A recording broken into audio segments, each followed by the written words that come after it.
maging kaibigan, hindi ko pakakainin mo lagi siya. Lalagyan mo lang dito. Ayun oh. Cute niya oh. Ang tawag siya ni nanay, pusa. Mga pusa daw. So gagabi kasi tinatakpan namin yung mga lovebirds, baka daw kainin ng pusa.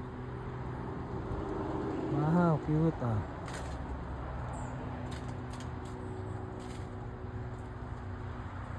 Saan ka na, buddy? Oo. Yun.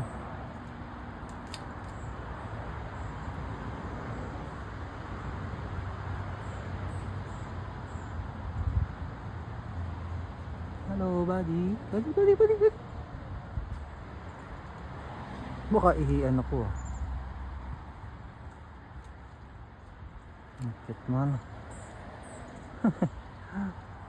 Okay, bye-bye. Enjoy.